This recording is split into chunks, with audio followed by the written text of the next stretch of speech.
Bismillahirrahmanirrahim. Assalamualaikum warahmatullahi wabarakatuh. Waalaikumsalam warahmatullahi wabarakatuh. Alhamdulillahirrahmanirrahim. Pada hari ini kita semuanya bisa berkumpul di TK Tunas Muda dalam keadaan sehat walafiat. Salam sehat, bahagia selalu. Teman-teman, pada hari ini kita bertemu dalam rangka sosialisasi budaya positif oleh Siti Masrofah SPD AUD, saya sendiri dari calon guru penggerak angkatan 11 Kabupaten Pacitan. Terima kasih untuk kehadiran teman-teman pada pagi hari ini membantu tugas saya pada modul sosialisasi budaya positif. Sebelum masuk ke topik, saya akan memberi pertanyaan pemantik terlebih dahulu. Jawabannya hanya setuju atau tidak setuju. You understand? Yes. Terima kasih. 1. Hukuman dapat mendisiplinkan anak. Tidak setuju. Setuju atau tidak? Tidak. Kenapa kita tidak setuju dengan hukuman yang dapat mendisiplinkan anak? Mungkin dari salah satu teman ada yang bisa menjawab. Karena kemungkinan dengan hukuman anak itu akan menjadi trauma. Oke, betul sekali ya. Jawabannya luar biasa dari Bu Erni. Menurut saya dengan hukuman itu bukan datang dari dalam diri anak ya, karena hukuman itu datang dari luar sehingga untuk disiplin. 1. Hukuman dapat mendisiplinkan anak. Setuju atau tidak setuju? Tidak setuju. Oke, tidak setuju. Mungkin dari salah satu teman ada yang bisa memberikan alasan kenapa tidak setuju? Ya, Bu Erni. Mungkin saya menjadi tidak setuju karena dengan hukuman anak-anak itu tidak akan menjadi disiplin, tapi anak itu akan memiliki rasa trauma. Oke, terima kasih. Tidak timbul karena dirinya sendiri, tapi karena orang lain, itu kurang tepat ya. Apalagi sebagai kita guru TK. Kemudian kalimat pemantik ke pertanyaan, membersihkan halaman sekolah dapat meningkatkan disiplin anak. Setuju atau tidak setuju? Teman-teman, untuk pertanyaan pemantik kedua, pemberian hukuman dengan hal positif seperti membaca atau membersihkan halaman sekolah dapat meningkatkan disiplin anak. Setuju atau tidak setuju? Tidak. Oke, sependapat dengan saya juga tidak setuju karena dengan pemberian hukuman seperti itu kan tidak ada hubungannya dengan anak gitu. Kalau itu sebagai konsekuensi dari kesepakatan kelas yang sudah dibuat atau kesepakatan sekolah, itu setuju. Tapi itu bunyinya adalah pemberian hukuman, berarti sama dengan saya juga tidak setuju.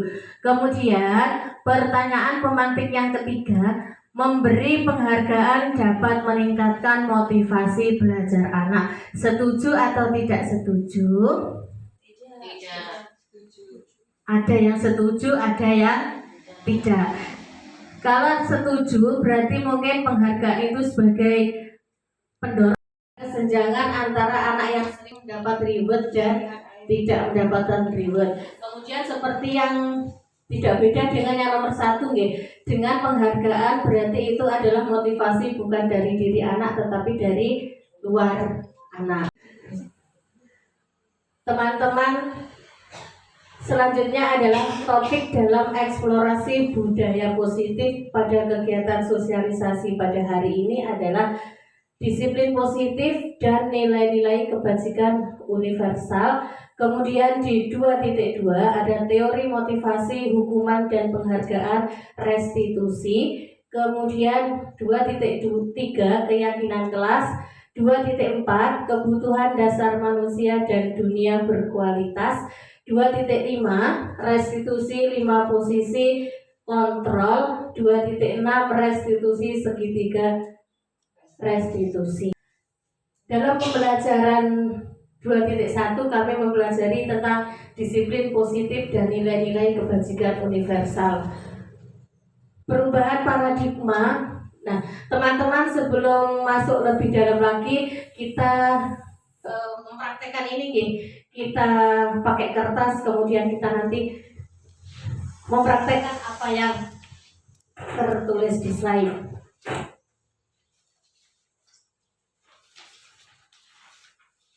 Kegiatan kepalan tangan.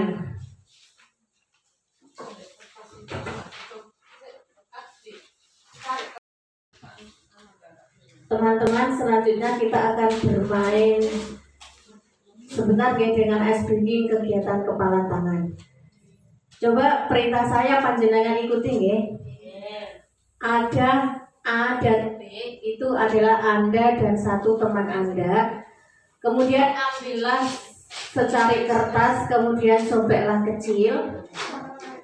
Ambil secari kertas, sobeklah kecil.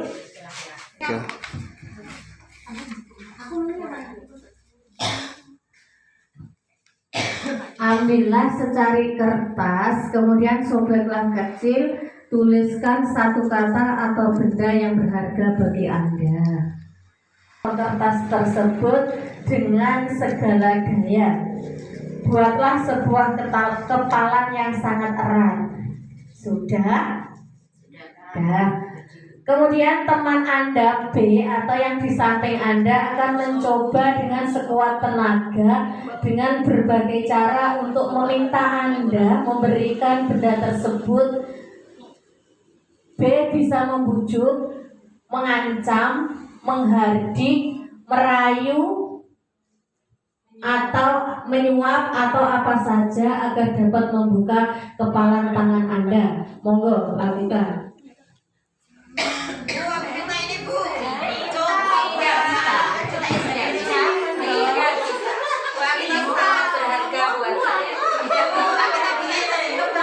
Boleh pakai merayu, dirayu atau di apapun. Panjenengan suap juga bisa. Aku ingin itu. Tidak. Sangat berharga buat saya. Saya Bu Nani. Anakku sayang. Berarti bagi Bu Nani, anak adalah segala-galanya. Siapapun dengan disuap atau di apapun tidak akan boleh diminta. Terima kasih. Berarti Bu Nani mempunyai prinsip yang sangat kuat nih. Ketika kita mempunyai prinsip apapun itu, jangan sampai orang lain itu bisa merubah prinsip kita. Apalagi kita sebagai seorang pendidik. Perubahan paradigma, teori kontrol atau teori pilihan. Dalam hal ini bisa juga dikatakan dengan ilusi kontrol.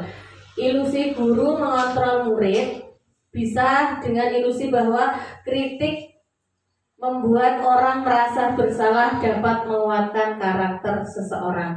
Di mana dengan orang tersebut mendapatkan kritik itu bisa membuat karakter seseorang itu lebih kuat. Kemudian ilusi bahwa semua penguatan positif, efektif, dan bermanfaat. Ketiga, ilusi bahwa orang dewasa memiliki hak untuk memaksa. Oke, dalam hal ini kita sebagai seorang guru kepada pendidik, kepada peserta didik. Selanjutnya perubahan paradigma stimulus respon, teori kontrol atau teori pilihan. Siapa sesungguhnya yang memilih kontrol, stimulasi respon, dan teori kontrol pilihan. Kita mencoba mengubah orang agar berpandangan sama dengan kita. Itu menurut stimulus respon. Kemudian menurut teori kontrol pilihan,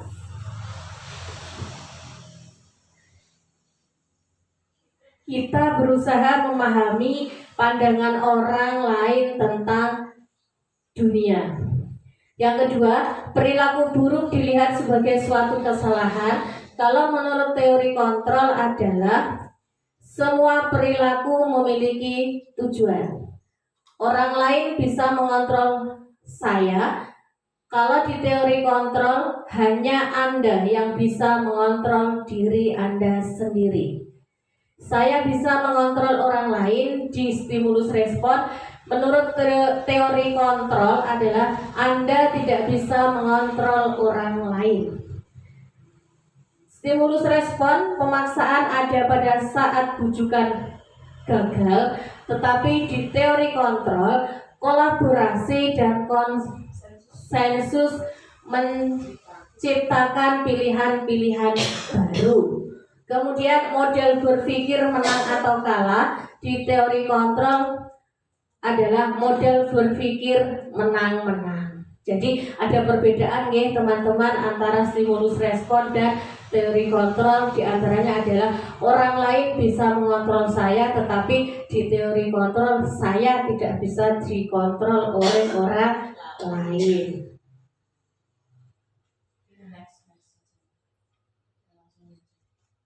Apakah makna disiplin? Disiplin berasal dari bahasa Latin yaitu disciplina yang artinya belajar. Makna asal dari kata ini berkonotasi dengan disiplin diri dari murid-murid Socrates dan Plato. Disiplin diri membuat orang menggali potensinya menuju sebuah tujuan apa yang dia hargai. Namun dalam budaya kita, makna kata disiplin telah berubah menjadi sesuatu yang dilakukan seseorang pada orang lain untuk mendapatkan kepatuhan. Kecenderungan umum adalah menghubungkan kata disiplin dengan ketidaknyamanan, bukan dengan apa yang kita hargai atau pencapaian suatu tujuan mulia.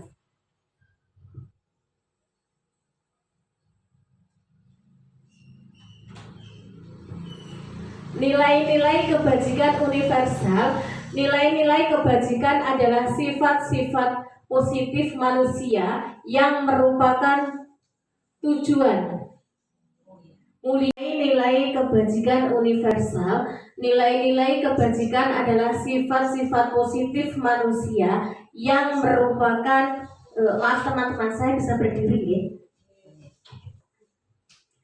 Merupakan tujuan mulia yang ingin dicapai oleh suatu individu.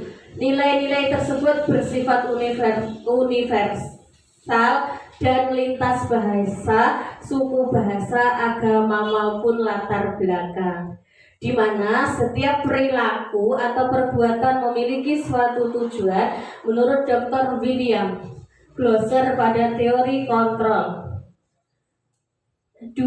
Dengan mengaitkan nilai-nilai kebajikan yang diyakini seseorang, maka motivasi intrinsiknya adalah akan terbangun sehingga menggerakkan motivasi dari dalam untuk dapat mencapai tujuan mulia yang diinginkan. Itu menurut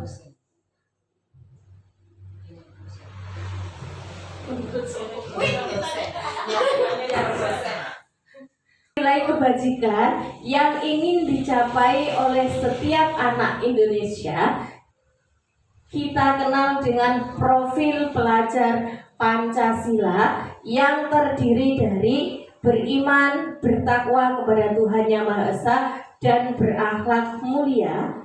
2. Mandiri. 3. Bernalar kritis. 4. Berkebinekaan global. 5. Bergotong royong. Dan 6. Kreatif. Contoh pengakuan apresiasi kebajikan. Pembuka, ada nilai kebajikan dan ada pembuka.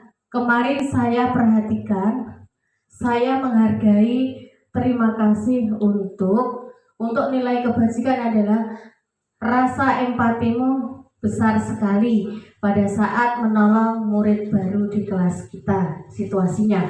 Kemudian di pembuka, saya menghargai kepedulianmu pada saat kamu membantu teman-temanmu di dalam tugas kelompok. Terima kasih untuk rasa tanggung jawabmu pada saat kamu memungut kertas-kertas yang berserakan di lantai. Itu adalah pengakuan apresiasi kebajikan, pembuka, nilai kebajikan, dan situasi. tindakan guru, mari kita berdiskusi teman-teman nggih, hukuman atau konsekuensi. Mencatat 100 kali dalam buku kalimat, saya tidak akan terlambat lagi karena anak tersebut terlambat ke sekolah. Hukuman atau konsekuensi, teman-teman? Hukuman. Lari mengelilingi lapangan basket 2 kali karena terlambat hadir di sekolah. Hukuman. Murid diminta untuk push up 15 kali karena tidak menggunakan masker ke sekolah. Hukuman. Menggantikan kertas tugas teman yang telah dicoret-coret. Konsekuensi dari perbuatannya. Membersihkan tumpahan air di meja tulis karena tersenggol pada saat belajar. Murid disuruh untuk mengenakan sepatu seharian di sekolah karena tidak menggunakan sepatu hitam. Konsekuensi. Perbedaan hukuman dan konsekuensi. Hukuman adalah sesuatu yang menyakitkan harus terjadi, konsekuensi adalah sesuatu yang harus terjadi. Kemudian membuat anak sakit fisik maupun hati untuk jangka waktu lama. Konsekuensi membuat anak merasa tidak nyaman dalam jangka waktu pendek. Anak membenci kedisiplinan, konsekuensinya adalah anak menghargai disiplin. Paksaan, stimulus atau tanggapan. Hukuman mendorong anak menyakiti diri sendiri, konsekuensi mendorong anak untuk mudah menyesuaikan diri. Konsep diri yang baik, konsekuensinya adalah konsep diri yang baik. Anak belajar untuk menyembunyikan kesalahan, anak belajar untuk memenuhi peraturan. Marah, rasa bersalah, dipermalukan, merasa tak dihargai, konsekuensi kehilangan hak, dibuat tidak nyaman, diasingkan untuk sementara atau time out. Teman-teman, selanjutnya restitusi. Apa itu restitusi? Restitusi adalah proses menciptakan kondisi bagi murid yang memperbaiki kesalahan mereka sehingga mereka bisa kembali pada kelompok mereka dengan karakter yang lebih kuat. Restitusi juga merupakan proses kolaboratif yang mengajarkan murid untuk mencari solusi untuk masalah mereka dan membantu murid berpikir tentang orang seperti apa yang mereka inginkan atau menjadi tujuan mulia dan bagaimana mereka harus memperlakukan orang lain.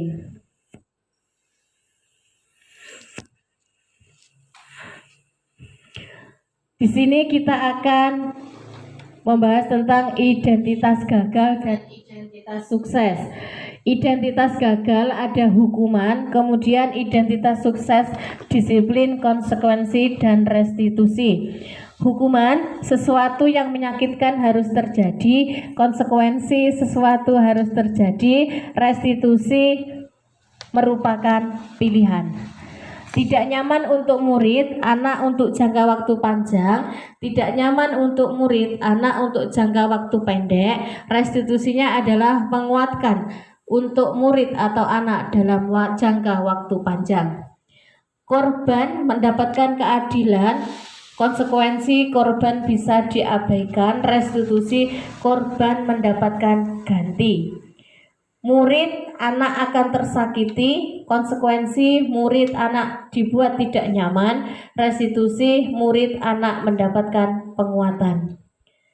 Perilaku pasif agresif meningkat, konsekuensi penguatan hanya bertahan dalam jangka waktu pendek, restitusi masalah terpecahkan. Sistem tidak akan berjalan bila murid tidak takut, konsekuensi memerlukan monitoring dan supervisi terus-menerus dari guru, kemudian restitusi murid belajar bertanggung jawab untuk perilakunya. Berlaku hanya pada sebuah institusi,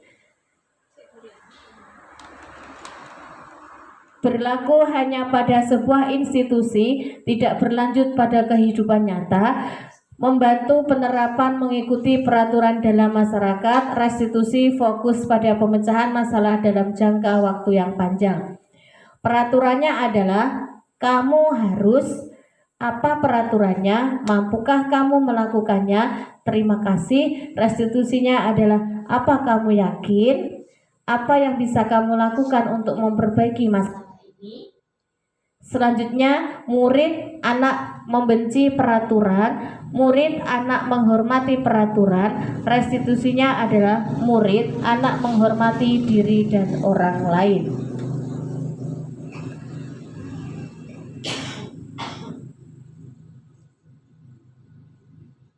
Ciri-ciri restitusi: 1. Bukan untuk menebus kesalahan namun untuk belajar dari kesalahan. 2. Memperbaiki hubungan. 3. Tawaran bukan paksaan. Restitusi menuntut untuk melihat ke dalam diri. 5. Restitusi mencari kebutuhan dasar yang mendasari tindakan.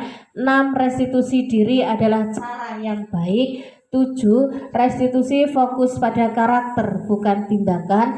Dan 8. Restitusi fokus pada solusi. Yang terakhir, restitusi mengembalikan murid yang berbuat salah pada kelompoknya. Selanjutnya adalah keyakinan kelas. Mengapa tidak peraturan saja? Mengapa harus keyakinan kelas? Karena mengapa kita memiliki peraturan harus menggunakan helm bila mengendarai kendaraan roda 2? Selanjutnya, mengapa kita memiliki peraturan 3M menggunakan masker, mencuci tangan, dan menjaga jarak 1,5 meter? Mengapa kita memiliki peraturan harus datang tepat waktu pada saat mengikuti pelatihan? Semua itu adalah untuk mendukung motivasi intrinsik, kembali ke nilai-nilai atau keyakinan yang lebih menggerakkan seseorang dibandingkan mengikuti serangkaian peraturan yang ada. Budaya positif adalah ada lingkungan positif, keyakinan kelas, dan peraturan kelas. Semangat, salam hebat untuk kita semuanya. Selanjutnya, yang mana yang merupakan keyakinan kelas, kemudian mengapa? Di sini ada contohnya dari TK Dharma Wanita Persatuan dari Arjosari. Kesepakatan kelas: datang tepat waktu, mengucapkan salam, menjaga kebersihan sekolah, berdoa sebelum dan sesudah. Dari TK Dharma Wanita Persatuan. Kesepakatan kelas: datang tepat waktu, mengucapkan salam, menjaga kebersihan sekolah, berdoa sebelum dan sesudah kegiatan, aktif dalam pembelajaran dan tertib. Kesepakatan kelas adalah: 1. Kami guru dan murid yang saling menyayangi. 2. Kami murid yang semangat belajar. 3. Kami murid yang peduli dengan teman-teman. Kegiatan pendalaman ini semangat, salam hebat untuk kita semuanya. Selanjutnya, yang mana yang merupakan keyakinan kelas, kemudian mengapa? Di sini ada contohnya dari TK Dharma Wanita Persatuan dari Arjosari. Kesepakatan kelas: datang tepat waktu, mengucapkan salam, menjaga kebersihan sekolah, berdoa sebelum dan sesudah. Semangat, salam hebat untuk kita semuanya. Selanjutnya, yang mana yang merupakan keyakinan kelas, kemudian mengapa? Di sini ada contohnya dari TK Dharma Wanita Persatuan dari Arjosari. Kesepakatan kelas: datang tepat waktu, mengucapkan salam, menjaga kebersihan sekolah, berdoa sebelum dan sesudah. Teman, selanjutnya kita membedakan antara peraturan dan keyakinan kelas. Selalu kembalikan buku pada tempatnya merupakan peraturan. Keyakinan kelasnya bagaimana? Tanggung jawab. Dilarang mengganggu orang lain. Keyakinan kelas? Menghormati orang lain. Hadir di sekolah 15 menit sebelum pembelajaran dimulai.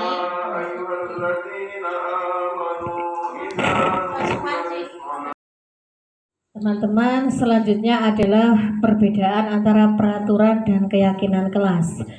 Peraturan selalu mengembalikan buku di tempatnya. Kalau keyakinan kelas, tanggung jawab. Dilarang mengganggu orang lain.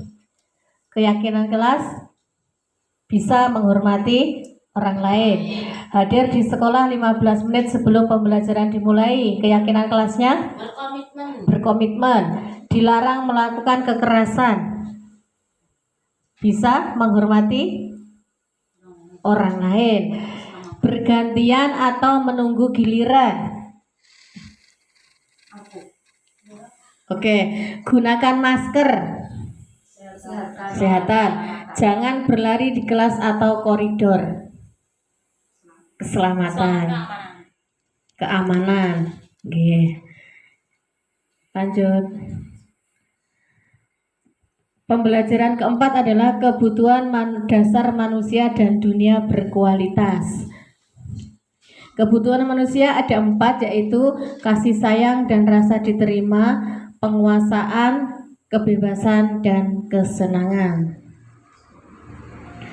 5 posisi kontrol adalah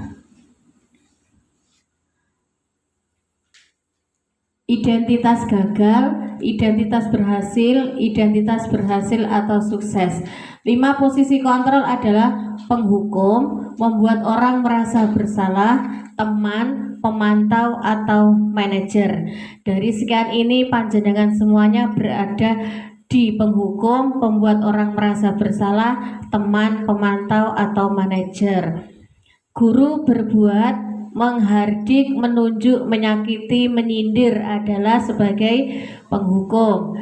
Kemudian kalau kamu tidak melakukan, awas ya, rasakan, itu adalah guru, posisi kontrolnya sebagai penghukum.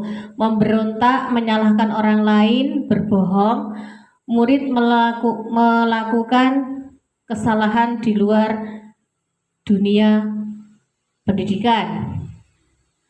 Kemudian biarkan saja, nanti juga masalah, juga marah-marah lagi. Mengulangi kesalahan itu adalah sebagai penghukum. Kemudian pembuat orang merasa bersalah, berceramah dan mengalahkan, seharusnya ibu sangat kecewa. Kamu sudah tahu, ibu lelah sekali mengatakannya, ibu stres, menyembunyikan, menyangkal, dan berbohong. Murid meletakkan guru di dalam dunia berkualitas. Maafkan saya, itu adalah pembuat orang merasa bersalah. Kalau guru sebagai teman adalah membuatkan alasan-alasan untuk muridnya, ayolah lakukan demi ibu. Masa kamu tidak mau? Ingat, tidak ibu pernah bantu. Kemudian ketergantungan. Murid meletakkan guru sebagai orang yang sangat penting di dunia berkualitas. Saya pikir bapak atau ibu teman saya, ternyata seperti itu.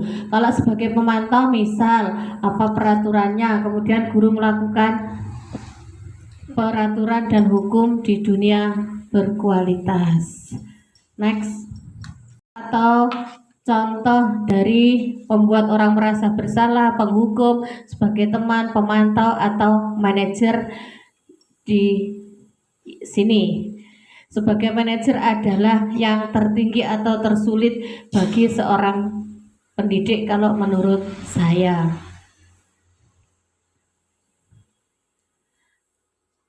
Next. Segitiga restitusi. Segitiga restitusi adalah menstabilkan identitas, menanyakan keyakinan, dan validasi kebutuhan.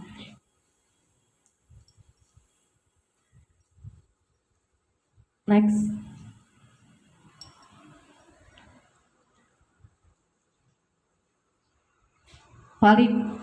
Lanjut Kak, kembali Kak. Menstabilkan identitas adalah membuat anak yang merasa gagal karena berbuat salah menjadi positif terhadap dirinya. Dengan contoh kata-kata nggih, Bapak juga pernah berbuat salah. Kita sebagai manusia tidak pernah luput dari salah. Kalau kamu menyalahkan dirimu sendiri terus-menerus, apakah kamu bersikap baik pada dirimu sendiri? Jadi seperti itulah mungkin panjenengan semuanya ketika melakukan restitusi kepada anak. Kemudian validasi kebutuhan adalah membantu murid mengenali basic kebutuhan dasar yang ingin dipenuhinya ketika melakukan kesalahan itu. Contoh kata-kata yang bisa digunakan dalam validasi kebutuhan adalah kamu boleh tetap berusaha menjaga sikap itu, tapi tambahkan sikap yang lain yang baru. Maukah kamu belajar cara lain untuk mendapat apa yang kamu butuhkan tanpa harus memukul? Contohnya seperti itu. Menanyakan keyakinan.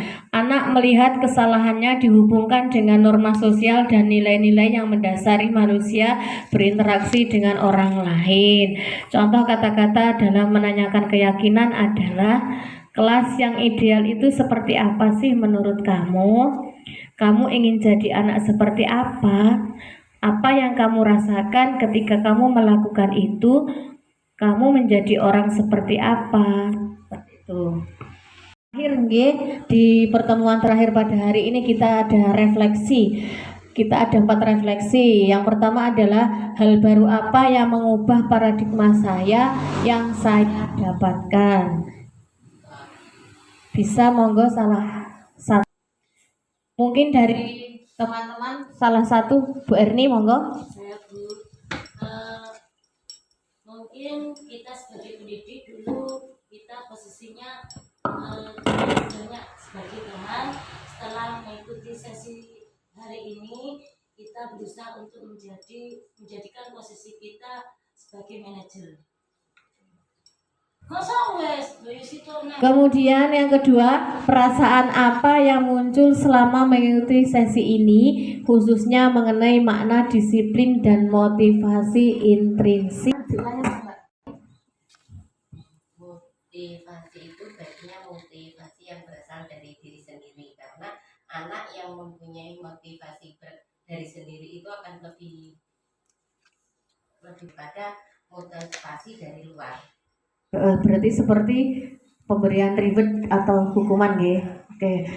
Kemudian yang ketiga, peran Among seperti apakah yang saya telah lakukan selama mengikuti modul ini? Peran kita sebagai Among adalah guru, adalah penuntun.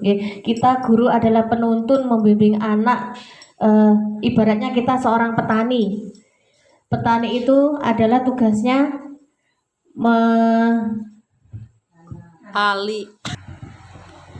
peran Among di sini bisa kita katakan kita sebagai pendidik adalah sebagai Among, sebagai penuntun, ibarat petani ibaratnya kita sebagai petani, tugas kita adalah mulai dari menyemai sampai tanaman itu berhasil dengan sempurna. Kemudian yang keempat, saya akan menjadi Among yang seperti apakah setelah mengikuti modul ini? Mungkin dari teman-teman dalam pikirannya panjenengan terbersit di benak, setelah ini saya mau seperti apa nggih?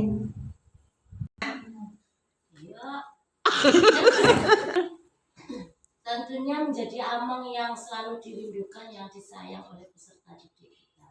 Oke, hebat, luar biasa. Teman-teman, demikianlah kegiatan sosialisasi budaya positif saya pada hari ini sebagai calon guru penggerak Angkatan 11 Kabupaten Pacitan. Terima kasih untuk kolaborasi teman-teman pada hari ini. Terima kasih untuk semuanya. Mohon maaf atas segala kekurangan. Tetap semangat, salam sehat, bahagia selalu. Wassalamualaikum warahmatullahi wabarakatuh.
Vino.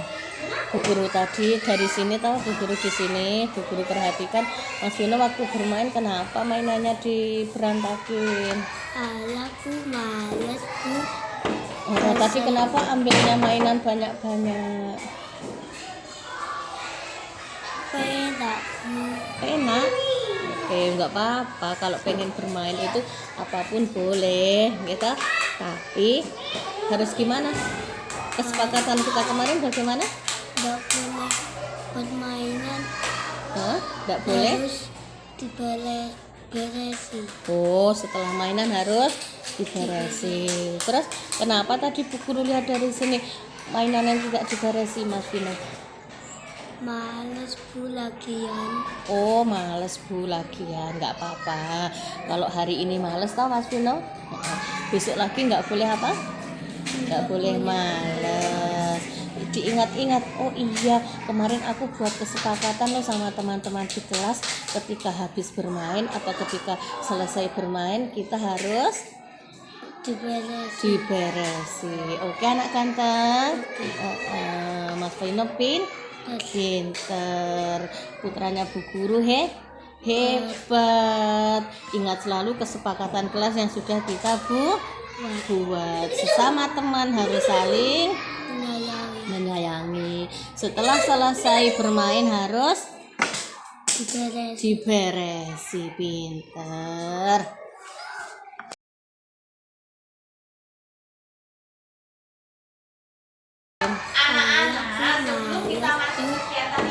Tapi kenapa ambilnya mainan banyak-banyak? Enak.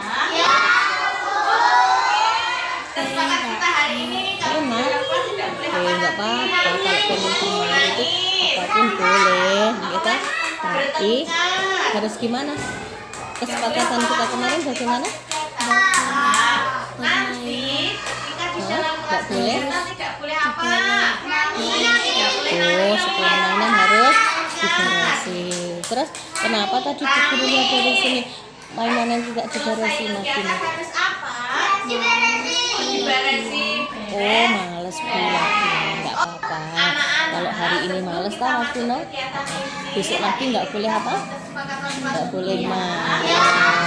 Diingat-ingat, oh iya kemarin aku buat kesepakatan loh sama teman-teman di kelas, ketika habis bermain atau ketika selesai bermain kita harus diberesi. Oke anak ganteng. Mas Vino pinter, putranya Bu Guru hebat. Ingat selalu kesepakatan kelas yang sudah kita buat. Sesama teman harus saling menyayangi.